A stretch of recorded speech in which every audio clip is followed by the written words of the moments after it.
से इनका समाधान कर सकते हैं।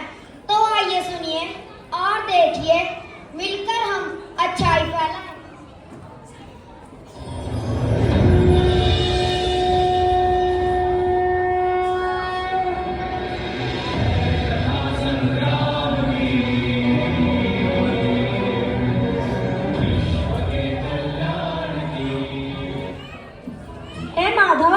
मुझे कोई युद्ध नहीं करना, आने वाले भविष्य में सब बुराई होगा। भाई भाई युद्ध करना सही होगा। अर्जुन, युद्ध तो तुम्हें करना होगा, ये तुम्हारा धर्म है। हे माधव, मैंने अपने सपने में देख लिया है कि आने वाले समय में भाई भाई के प्यार का नहीं, उसके खून का प्यासा होगा।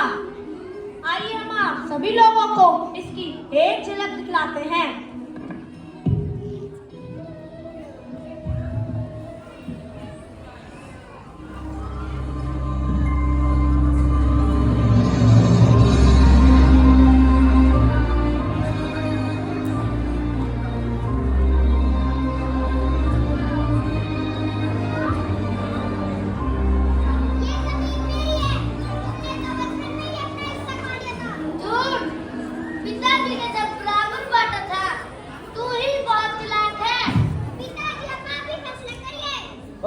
बस करो, ये झगड़ा खत्म करो। मैं आज फैसला करके रहूंगा। ये जमीन का नक्शा आपस में दीवार से बांट लो। जमीन नहीं, ये दीवार में ही करा जाता है। तुमने हमेशा इसे ही बढ़ावा दिया। अब ये जमीन सिर्फ मेरी है।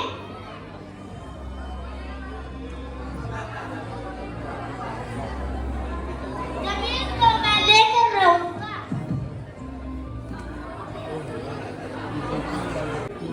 हे माधव, आपने ये दृश्य देखा? कैसे एक भाई जायदाद के लिए अपने दूसरे भाई से लड़ रहा है। इसके आगे तो आप मुझसे भ्रष्टाचार की बात ही मत कीजिएगा। भ्रष्टाचार तो अब रोजमर्रा की जिंदगी बन चुकी है, जैसे सुबह की चाय और सोशल मीडिया स्क्रॉलिंग। अर्जुन, अगर लोग इसे ऐसे ही अपनाते रहे तो रिश्वत में भी डिस्काउंट कूपन मिलने लगेंगे। कम से कम महंगाई में कुछ तो फायदा होगा। मूर्ख, फायदा? ये समाज को और भी खोखला कर देगा। किसी को तो इसे रोकना ही होगा। आइए हम आप सभी लोगों को इसकी भी एक झलक दिखलाते हैं।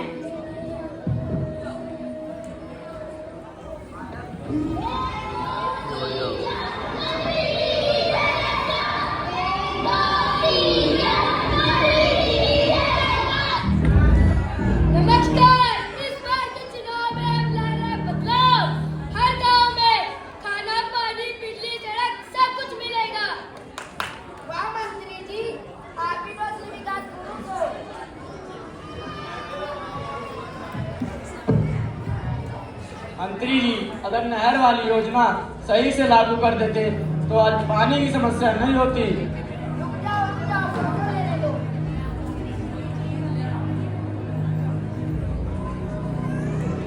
कौन सी योजना? हमें तो कोई योजना याद नहीं। अरे वही नहर वाली योजना जिसके ऊपर आपने पत्थर तक रखा था और फोटो तक खिंचवाई थी। हाँ, वो पानी तो दिया था आपको, वो पूरा नहीं पड़ा क्या? अरे इतने पानी में घर थोड़ी चलता है, बर्तन मारने के बाद बचते ही क्या है। मंत्री जी के सामने इतनी ऊंची बात में बोलेंगी मत ललित भाई, कभी कभी जवाब दे दो।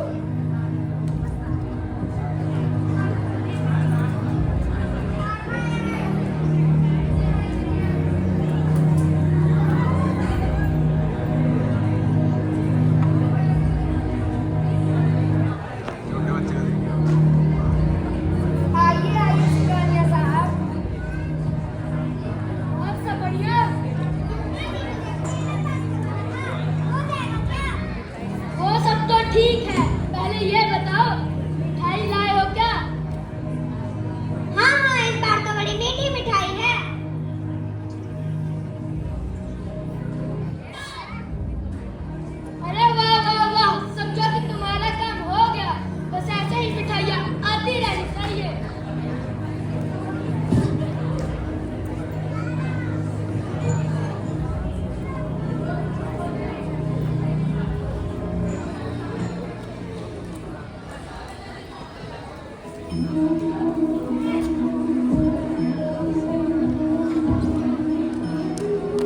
हे माधव, यह पर्यावरण तो और बिगड़ जाएगा। क्या आपको यह लगता है कि सिर्फ मेरे युद्ध करने से यह हालात ठीक हो जाएंगे? अर्जुन, युद्ध तो तुम्हें करना पड़ेगा, ये तुम्हारा धर्म है। जब सब कुछ बिखरता दिखे तो संघर्ष करना ही सही रास्ता है। क्या आप सभी भी इसकी एक झलक देखना चाहेंगे? तो चलिए देखते हैं। ऐसा ही चलता रहा तो हमें ऑक्सीजन सिलेंडर के साथ ही जीना पड़ेगा। गाड़ियाँ, फैक्ट्रियाँ और पेड़ों की कमी, ये सब इस हाल के पीछे है। सोचिए, ये जीवन शैली हमें कहाँ लेकर जाएगी।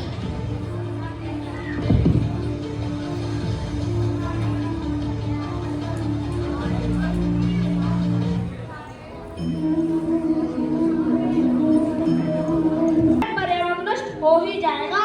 आने वाले कलयुग में लोग भीतर से खोखले हो जाएंगे। कोई भी किसी की मदद करने को तैयार नहीं होगा। क्या आप सभी भी इसकी एक झलक देखना चाहेंगे? तो चलिए देखते हैं। हे माधव, आपने यह कलयुग की नगरी देखी? अब आप भी मेरा मार्गदर्शन करिए वासुदेव। समस्या चाहे कोई भी हो, भ्रष्टाचार या प्रदूषण, समाधान इसका हमारे अंदर ही छुपा है। इसी कलयुग के दूसरे चेहरे को देखो पार। छोटी छोटी बातें जैसे पेड़ लगाना, ईमानदारी से रहना, सोच समझ कर वोट देना बड़ा फर्क ला सकती है। हम सब सोचते हैं कि कोई बदलेगा, लेकिन असली बदलाव तब आता है जब हम आगे खुद बढ़ते हैं। जितना घोर आप कलयुग को समझते हैं उतना है नहीं। बस एक संकल्प चाहिए हम सभी को इस सुधार के लिए।